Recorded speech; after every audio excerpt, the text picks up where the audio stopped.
Emir, þér á mikið hrósa fyrir frammistöðuna í leiknum í gær, á mikil orka í þér. Ég vildi meina að þú værir að gefa sérfræðingur RÚV smá svona fokkjuputtan.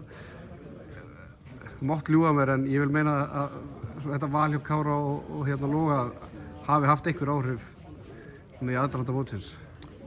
Satt að segja að hafði þetta ekki mikil áhrif á mig. Einhver?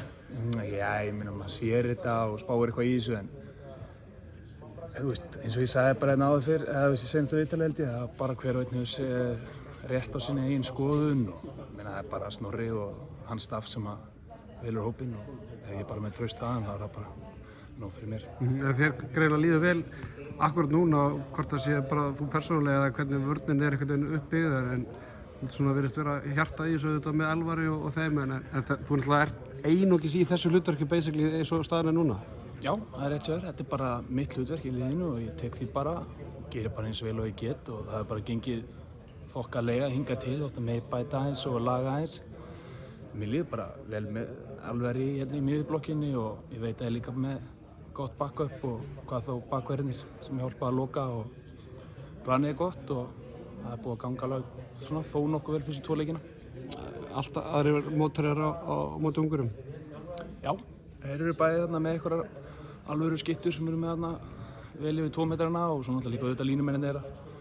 Svo náttúrulega með 2 litla og snögga miðjumenn, þannig að þetta er svona skemmtileg blanda af leikmönnum. Þannig að maður þarf að vera svolítið átta sig á því hver er að koma og hvaða kerfi er verið að spila og lesa aðeins í aðstöður í miðjuleik og ég held að það verði svolítið líkilega þess á morgun.